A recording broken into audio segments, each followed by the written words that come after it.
नजर सब पर। नमस्कार, आप देख रहे हैं 10 न्यूज और मैं हूं बियाजमान। आज की बड़ी खबरें लेकर हम हाजिर हैं, बिना रुके बिना थमे। चलिए शुरू करते हैं फटाफट खबरों का सिलसिला।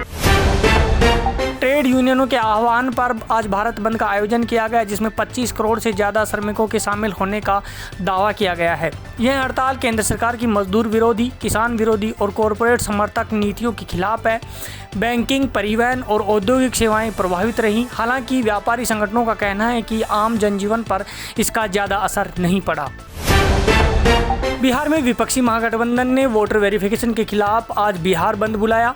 पटना, भोजपुर, दरभंगा समेत कई जिलों में ट्रेनों को रोका गया और हाईवे जाम किए गई। भोजपुर के बिहिया स्टेशन पर पूर्व विधायक भाई दिनेश ने समर्थकों संग ट्रेनों को रोका। वहीं दरभंगा में नमो भारत ट्रेन को भी रोका गया।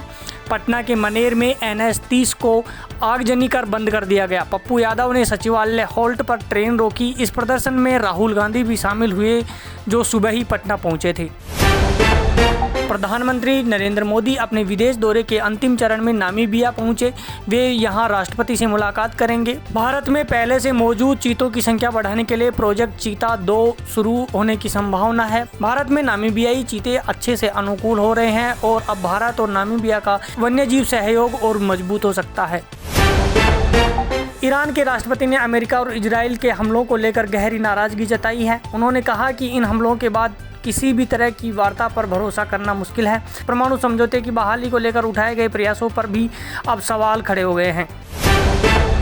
पाकिस्तान में राजनीतिक हलचल तेज है। फील्ड मार्शल असीम मुनीर की अमेरिका यात्रा और राष्ट्रपति ट्रंप से उनकी मुलाकात ने अटकलों को हवा दे दी है। कहा जा रहा है कि वह राष्ट्रपति आसिफ अली जरदारी को हटाकर सत्ता अपने हाथ में ले सकते हैं। इस घटनाक्रम ने पाकिस्तान में फौजी तख्तापलट की आशंका को जन्म दे दिया है। दिल्ली सरकार ने पुराने वाहनों पर फ्यूल बैन को नवंबर तक टाल दिया है। अब 1 नवंबर से 15 साल पुराने पेट्रोल और 10 साल पुराने डीजल वाहन दिल्ली, नोएडा, गुरुग्राम, फरीदाबाद, गाजियाबाद और सोनीपत में बैन होंगे। यह फैसला CAQM की बैठक में लिया गया ताकि नीति को समान रूप से लागू किया जा सके। दिल्ली सरकार ने जिला परियोजना निधि को मंजूरी दी है। इससे हर जिले को लगभग 3 करोड़ रुपए मिलेंगे ताकि सड़क, स्कूल, अस्पताल, पार्क और CCTV जैसे जरूरी विकास कार्य हो सके। यह योजना PAC के जरिए संचालित होगी, जिसके अध्यक्ष जिलाधिकारी होंगे। इस फैसले से लोकल लेवल पर विकास कार्यों को गति मिलेगी। अलवर जिले के खैरतल कस्बे में 2 नकाबपोश बदमाशों ने हथियार की नोक पर एक मुनीम से 2.5 लाख रुपए लूट लिए। घटना सुबह मंडी के बाहर हुई। मुनीम बैंक से पैसा निकालकर लौट रहा था। बदमाश महंगी बाइक से आए और चंद सेकंड में वारदात को अंजाम देकर फरार हो गई। पुलिस CCTV फुटेज की मदद से जांच कर रही है। जयपुर में 75 लाख की ज्वेलरी लूटने वाले 6 डकैतों को तब झटका लगा जब खरीदार ने उन्हें सिर्फ 1 लाख में लूटा हुआ माल बेचने के लिए मजबूर कर दिया। खरीदार ने असली जेवरात को नकली बताकर सौदा कर लिया। डकैत खुश थे, पर जब सच्चाई सामने आई तो उनके होश उड़ गए। 3 लुटेरे पकड़े गए और खरीदार अजय नट को मुंबई से गिरफ्तार कर लिया गया है।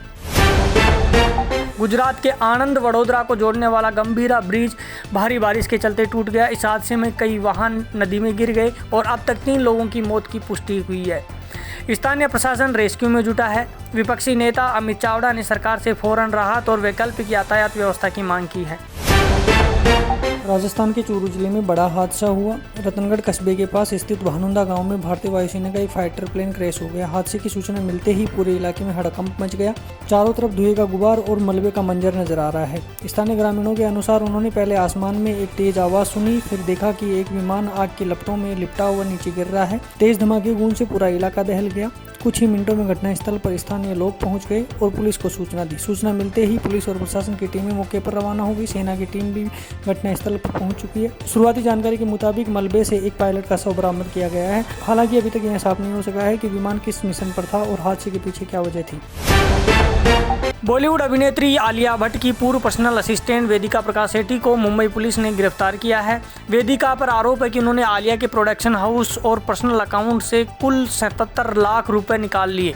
यह धोखाधड़ी जुहू पुलिस स्टेशन में दर्ज हुई। फिलहाल जांच जारी है और कुछ और खुलासे होने की संभावना जताई जा रही है। तो ये थी आज की सभी बड़ी और जरूरी खबरें तेज रफ्तार में। अगर आप देश दुनिया की हर हलचल से अपडेट रहना चाहते हैं तो जुड़िए 10 न्यूज के साथ। मैं हूं बियाजमान। मिलेंगे फिर एक और बुलेटिन में, तब तक के लिए मुझे दीजिए इजाजत। जय हिंद। नजर सब पर।